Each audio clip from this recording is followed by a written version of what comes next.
Et on accueille sans plus attendre Michel Levon, auteur et membre de l'association Taprao Yaorana. Bonjour, bonjour à tout le monde de toute la Polynésie. La conférence évoquée dans ce reportage, c'est vous qui en avez eu l'idée suite à une rencontre que vous avez faite. Oui, tout à fait. J'étais à Rorotu et j'ai eu la chance de rencontrer un orero et un personnage qui m'a fasciné, qui m'a raconté comment il était devenu orero, le choix de la communauté à son égard parce qu'il s'exprimait bien et la peur qu'il a eue la première fois qu'il a dû parler des généalogies. Et qu'il s'est retrouvé du terré devant une maison à devoir décliner toute une généalogie. Et il s'est dit qu'il n'en était pas capable. Et puis tout d'un coup, il a vu toutes les personnes apparaître devant lui. Et j'ai trouvé cela fascinant. Et j'ai voulu en savoir plus sur donc cet art oratoire, sur le rôle de l'orero. Voilà, puisque j'ai appris depuis que en fait l'orero c'est à la fois le personnage et l'art oratoire.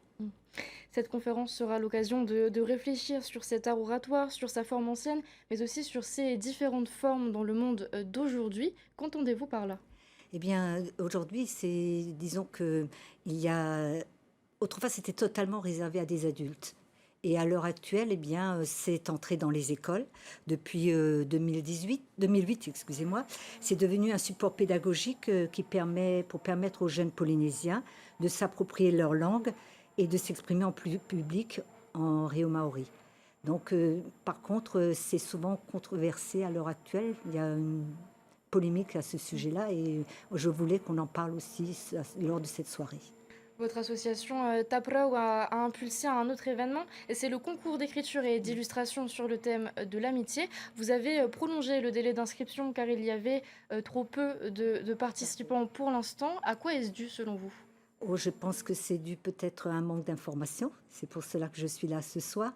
Et puis aussi probablement parce que je sais pour avoir été dans le monde des enseignants, je sais que très souvent les enseignants sont sollicités par beaucoup d'actions et que peut-être ils n'ont pas compris vraiment l'intérêt de ce concours pour la jeunesse de Polynésie, puisque c'est pour la première fois qu'ils pourront s'exprimer. Il y aura un concours en langue